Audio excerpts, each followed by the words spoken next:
there guys, how's it going? So, Dexter here, and I have a cool groove for you guys, which is going to push your bass drum kind of independence out a little bit. So, this is for some of the new drummers out there, or some of you guys that have been playing a while, but are trying to find stuff that's just going to catch your bass drum out. If you're finding you have issues coming up, putting your bass drum in various different places, this is one for you, just because I'm purposefully making those bass drums into places where people tend to struggle. So, some people will find this really easy, in which case move on, try another lesson, but I do show my students this kind of groove a lot, and it does catch people out. So again, it's one just for you guys to try and see if it catches you out. If it doesn't, great. If it does, great. You found something, you found a weakness that you can conquer, so that's one less thing that can catch you out when you're out on the gig.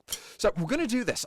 Traditionally we'd count 1 and 2 and for 8th notes on the hi-hat. For this one though, just to make it a little bit simpler, we're just going to count 1, 2, 3, 4. So 4 hi-hats. And the very first hi-hat, we're just going to, very first note is just going to be a hi-hat on its own. No basses or snares with it, just on its own. And that's uncomfortable because we're used to going 1, 2, 3, 4. And the first thing we do is we play a bass drum and a crash, or a bass drum and a hi-hat. And that's where we're used to playing, where we're starting. The first beat is always got a bass drum. So I've purposefully not put a bass drum on there, again, just to stretch us out of our comfort zone. So hi-hat on its own on the very first beat. Then we're going to play a hi-hat and a bass drum together. Then snare drum and a hi-hat, so just the hands, so not the bass drum there.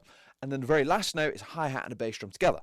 So we're going 1, 2, 3, 4, 1, 2, 3, 4, 1, 2. So the emphasis is very much not on the very first beat, which is where we tend to 1, 2, 3, 4, 1, 2. We usually always put that emphasis on the 1, so we're taking that away just again to build ourselves up. So now, as we speed that up, what you will find, or if when you're focusing on it, you might get the groove, but as soon as your mind wanders, you think about something else, you kind of, your subconscious is going to kick in, and it's going to make you put a bass drum on beat 1, because that's what we always do. So we're trying to force ourselves out of that place, not to make us worse at normal playing of the drums, but you won't forget how to play the drums, don't worry. But this is going to stretch you to be able to play these bass drums in these slightly more awkward places.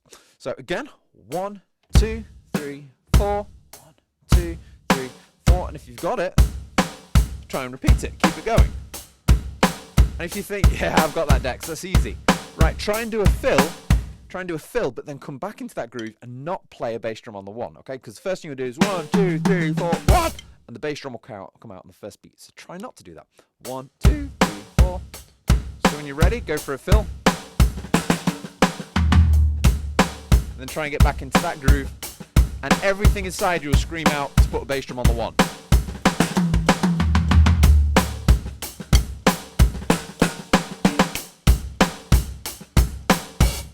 Kind of awkward and iffy, so give it a go, see how you get on with it. It might push you playing, you might just find it easy, but like I say, I have quite a few students struggle with that kind of thing. So again, this is out for you guys, that it's just another weakness that you're trying to crush. So anyway, have some fun with that one, guys. Please subscribe if you're new, and I'll see you soon.